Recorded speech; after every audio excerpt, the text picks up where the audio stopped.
Amados irmãos, a paz do Senhor, eu gostaria de deixar uma mensagem da Palavra de Deus com respeito à obra missionária, pois eu sou amante desta obra, do qual também sou fruto e resultado da obra missionária. Fui ganhado para Jesus através de um desviado, de um filho de um pastor que estava afastado dos caminhos do Senhor, quando ainda tinha 18 anos, e por misericórdia de Deus, hoje estamos aqui, Hoje sou evangelista, por cerca de quase 10 anos dirigindo igreja na cidade de São Paulo e no litoral paulista de São Paulo, mas hoje nós estamos aqui em Mossoró e Deus tem nos trazido a esta cidade, onde temos andado em vários lugares e cidades do estado ministrando a palavra de Deus. E esta tarde eu achei por bem trazer uma porção da palavra de Deus, mas eu queria deixar um texto sagrado que está registrado no Evangelho segundo escreveu Jesus Cristo, ou melhor, segundo escreveu o evangelista Marcos, capítulo de número 16 e versículo 15, que está escrito assim: Ide por todo o mundo e pregai o evangelho a toda criatura. Quem crê e for batizado será salvo, quem não crê, porém, está condenado. Mas, meu querido amigo, talvez você está clicando aí neste vídeo, que seja no Face, e talvez até compartilhou sem ver o vídeo. Eu gostaria de te perguntar, para você que não é evangélico ainda, o que não professa a mesma fé que nós, sobre quem é Jesus. Você sabe quem é Jesus? Muito bem, pois eu queria introduzi-lo aqui, em poucas palavras, para você, quem é Jesus. Por exemplo, para o cego, Jesus é a luz. Para o faminto, Jesus é o pão. Para o sedento, Jesus é a fonte. Para o morto, Jesus é a vida. Para o enfermo, Jesus é a cura. Para o prisioneiro, Jesus é a liberdade. Para o solitário, Jesus é o companheiro. Para o mentiroso, Jesus é a verdade. Para o viajante, Jesus é o caminho. Para o visitante, Jesus é a porta. Para o sábio, Jesus é a sabedoria. Para a medicina, Jesus é o médico dos médicos. Para o réu, Jesus é advogado. Para o advogado, Jesus é o juiz. E para o juiz, Jesus é a justiça. Para o tristonho, Jesus é a alegria. Para o leitor, Jesus é a palavra. Para o pobre, Jesus é o tesouro. Para o advogado, ou melhor, para o devedor, Jesus é o perdão. Para o fraco, Jesus é a força. Para o forte, Jesus é o vigor. Para o inquilino, Jesus é a morada.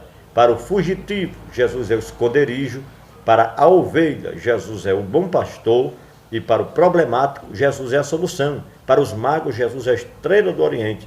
E para o mundo, Jesus é o Salvador. Portanto, do objetivo de conquistar as pessoas e alcançar o mundo inteiro com a sua palavra, e todos nós sabemos que Deus, quando depois do dilúvio preservou a família de Noé, a Bíblia nos mostra que os 3 filhos de Noé tiveram como responsabilidade povoar a terra. E quando nós lemos Atos dos Apóstolos, no capítulo de número 8, capítulo de número 9, capítulo de número 10, nós vamos encontrar, através destas passagens, 3 grandes convenções que aconteceram ali na expansão da igreja, quando a igreja se desloca da sua zona de conforto de Jerusalém e sai a pregar o evangelho, onde a Bíblia diz que Samaria ela era impactada pelo poder de Deus através da pregação do evangelho por meio do grande evangelista Felipe, um grande ganhador de alma. Diz que a cidade gozava de tão grande alegria, Por quê? Porque o evangelho, quando chega, ele chega, na verdade, com essa incumbência de transformar e de alegrar as vidas, pois do qual um dia eu era também cachaceiro, num dia também vivia no mundo das drogas, mas Jesus me alcançou por meio de sua palavra. Portanto, o ID de Jesus Cristo é uma obrigação, é um dever da igreja, é a missão da igreja. Observem que a missão traz como resultado a igreja, mas a igreja não traz como resultado, e a igreja tem essa incumbência de fazer missão. E o que é missão? Missão é tudo aquilo que a igreja faz fora de 4 paredes. Ora, hoje nós estamos aqui, através desta mensagem, dizendo para os amados irmãos e ouvintes que a missão é um dever meu, não é um dever do pastor, exclusivamente do pastor. O pastor não é a única pessoa escolhida né, para fazer missão.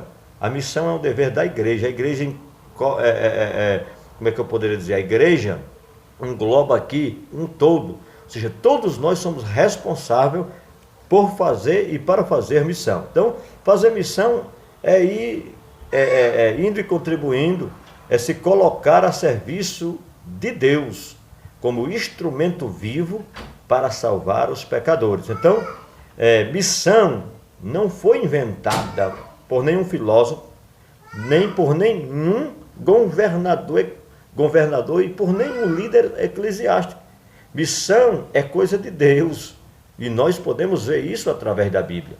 A igreja nasceu evangelizando, e nós vamos ver isso lá em Atos dos Apóstolos, no capítulo de número 5, versículo 42, que naquele tempo os evangelistas, ou seja, os discípulos, e principalmente os que andavam dispersos, pregavam de casa em casa.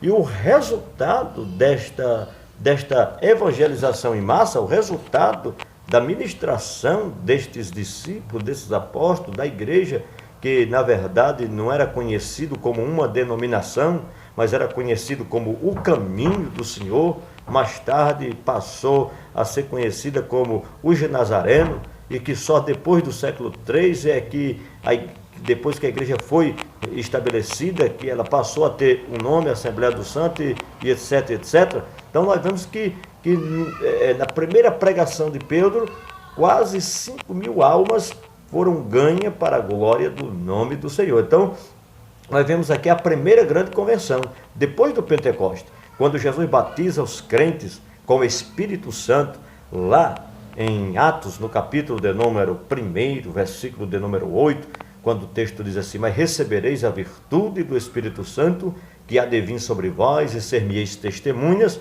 tanto em Jerusalém, como na Judéia, como em Samaria e até os confins da terra.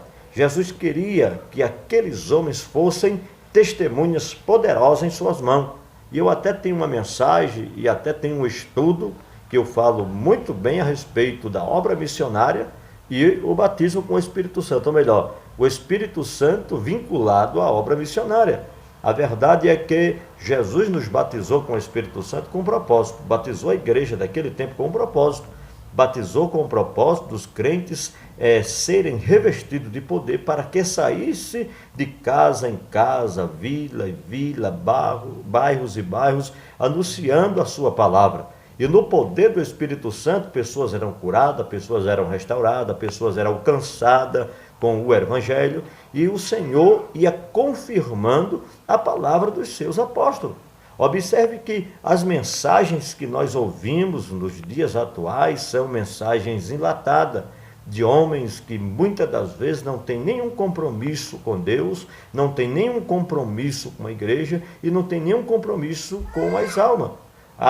O objetivo do Evangelho é colocar dentro do meu coração, é gerar dentro de mim, é gerar dentro de nós o objetivo de se preocuparmos com as almas, de se preocuparmos com a igreja e de se preocuparmos com a obra de Deus. A obra de Deus é prioridade aqui na terra.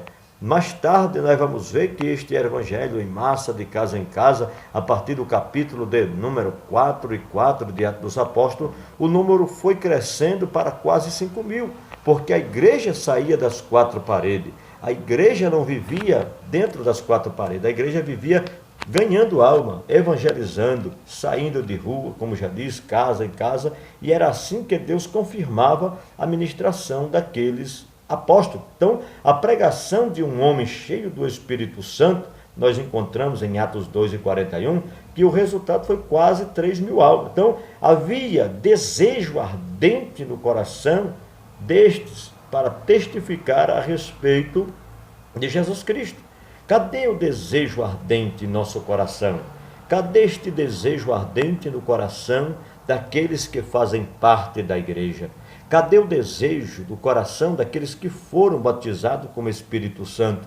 Eu me lembro que era muito comum pastores antigos incentivar a igreja a buscar o batismo com o Espírito Santo, a fim de serem qualificados para a obra ministerial ou para a liderança de algum conjunto na igreja. Hoje, quase sempre nós não vemos esse incentivo, até porque quase sempre nós não encontramos os líderes ou até mesmo os nossos líderes de joelho, gastando algum tempo debruçado na presença de Deus. Quando a igreja não vê o seu líder de joelho, a igreja também não se ajoelha. Quando a igreja não vê o seu líder evangelizando, a igreja também não evangeliza. Quando a igreja não vê o seu líder pregando em praça, a igreja também não sai para a praça. A igreja quer ver uma atitude do seu líder. A igreja quer ver uma atitude daquele que a lidera. A igreja quer ver o seu líder fazendo. E é interessante que quando eu falo de liderança, eu me lembro de Jesus. Jesus era um tipo de líder que não só mandava, mas ele ia junto com aqueles a quem ele mandava. Nós só encontramos no capítulo de número 10, quando Jesus o enviou para uma experiência. E esses discípulos tiveram uma experiência sobrenatural. Quando a Bíblia Sagrada nos mostra que eles voltaram trazendo um relatório para Jesus e dizendo que até Satanás, como raio, caiu do céu. Todo empolgado, mas para que não deixasse, Jesus, para não deixar essa empolgação subir a sua mente, a ponto deles quererem inchar, Jesus disse: não se alegrei por ter visto Satanás cair do céu como um raio, mas antes alegrai-vos por ter os seus nomes escritos no livro da vida. É uma outra palavra que tem sumido do nosso vocabulário, porque hoje já não se ouve mais alguém trazendo uma mensagem dizendo que o tal se converta e se arrependa para ter o nome escrito no livro da vida. E todo crente precisa saber que o nome dele está escrito no livro da vida. Nós temos o nosso nome escrito no livro da vida. No dia do julgamento final, a Bíblia diz que no dia do grande trono branco, como assim é descrito e por alguns estudiosos da Bíblia, todo aquele, conforme Apocalipse capítulo 21, 11, diz que todo aquele que não foi encontrado, achado no livro da vida, será lançado no lago de fogo e, por fim, não terá a salvação. Então, o que eu encontro, meus amados irmãos, é que havia desejo ardente no coração daqueles irmãos de testificarem de Jesus. Então, caíam e conforme eles iam pregando, conforme os apóstolos iam pregando, eles caíam tanto na graça de Deus como na graça do povo. Olha que dedicação, né, esses homens tinham. Olha que credibilidade tinham estes homens. A credibilidade destes homens aqui eu poderia falar aqui que atingia 3 dimensões. Eles tinham credibilidade com Deus, eles tinham credibilidade com o povo e eles tinham credibilidade na igreja. Ou seja, com Deus, com a igreja e com a sociedade. As 3 dimensões. Então, o que está faltando hoje é credibilidade. Quantos que perderam a credibilidade? Nós precisamos, irmãos, orarmos a Deus para que Deus coloque em nosso caminho para nos liderar homens que tenham credibilidade com Deus, homens que possam ganhar a nossa credibilidade. Então, eu observo aqui que o método usado por estes homens foi um método perfeito, tanto que em apenas 2 anos toda a Ásia Menor foi varrida pelo Evangelho. A igreja, nós encontramos em Atos capítulo 19 e 10, que a igreja agia como um furacão, varrendo tudo que ela encontrava pela frente. Não foi à toa que em apenas 2 anos eles conseguiram ganhar toda a Ásia Menor para Cristo. Agora, um fato importante deste elemento, ou melhor, o elemento chave deste crescimento, primeiro, é que não havia rico nem pobre entre eles. Não havia indiferencismo. Não havia indiferencismo. Não, senhor. Não havia rico nem pobre.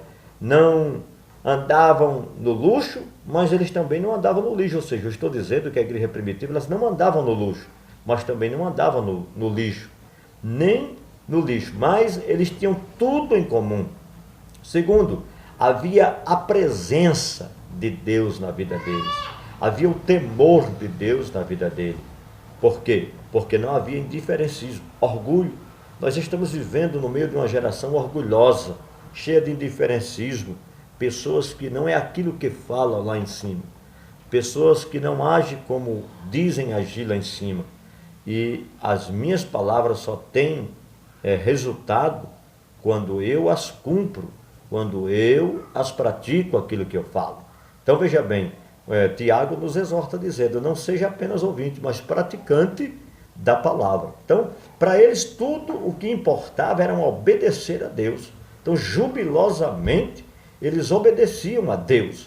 E nós encontramos isso, Atos 1, 4 e 8, quando estes homens se deslocaram de Jerusalém, apesar da perseguição as ter forçado eles, mas o interessante é que eles saíram com o coração fumegando, cheio do fogo, cheio, porque o fogo que nós vemos hoje parece até um fogo estranho, um fogo que parece pegar apenas quando estamos no meio de uma multidão ou quando estamos dentro de uma congregação, mas este fogo aqui era um fogo que ardia constantemente no coração destes discípulos, desses novos convertidos, que eles saíam para a rua e, na verdade, eles levavam consigo o nome do Cristo, que podia libertar e transformar. Era difícil passar um endemoniado por eles e não ser liberto. Era difícil até passar o enfermo. À sombra de Pedro, a Bíblia diz que curava. Quando Paulo não ia até o seu lenço, ele mandava